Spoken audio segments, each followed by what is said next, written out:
বিমানবন্দর রেল স্টেশনে আছেন সহকর্মী আল আমিন হক অহন। অহন, এবারে ট্রেনের খুব একটা শিডিউল বিপর্যয়ের খবর পাওয়া যাচ্ছে না। আজকে কি চিত্র দেখছেন? ট্রেনগুলো কি যথাসময়ে ছাড়ছে, আর যাত্রী চাপ কেমন?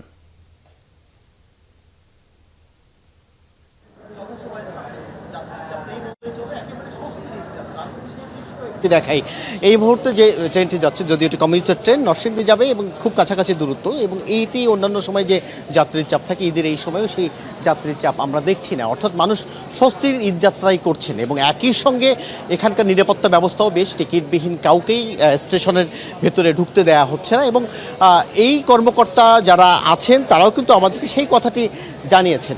স্টেশনে কিংবা এই যে রেলওয়ের যারা কর্মকর্তা আছেন তাদের একজন আছেন আমাদের সঙ্গে, আমি তার সঙ্গে যদি একটু কথা বলি। স্বস্তির ঈদ যাত্রা আমরা বলছিলাম, আপনি কতটা দেখছেন, কি আশঙ্কা করছেন? না, একেবারেই সত্যি কথা যে আপনারা যদি বিগত ঈদগুলো দেখেন, সেই তুলনায় এবার পবিত্র ঈদুল ফিতরের যে ঈদ যাত্রা একবারেই স্বস্তির ঈদ যাত্রা।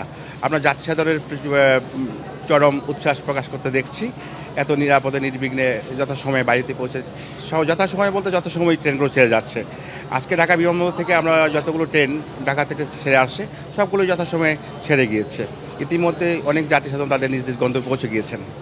সেটাই আপনি বলছিলেন যে অর্থাৎ যাত্রীরা তাদের যে গন্তব্যে সেটি খুব স্বস্তি যাচ্ছেন, তবে আগামী 2-1 দিন হয়তো কিছুটা যাত্রীর চাপ বাড়বে গার্মেন্টসগুলো ছুটি হওয়ার পরে।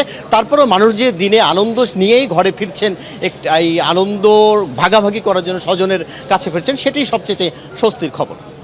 অসংখ্য ধন্যবাদ আল আমিন হক অহন, বিমানবন্দর রেল স্টেশন থেকে জানাচ্ছিলেন ঈদ যাত্রার খবর।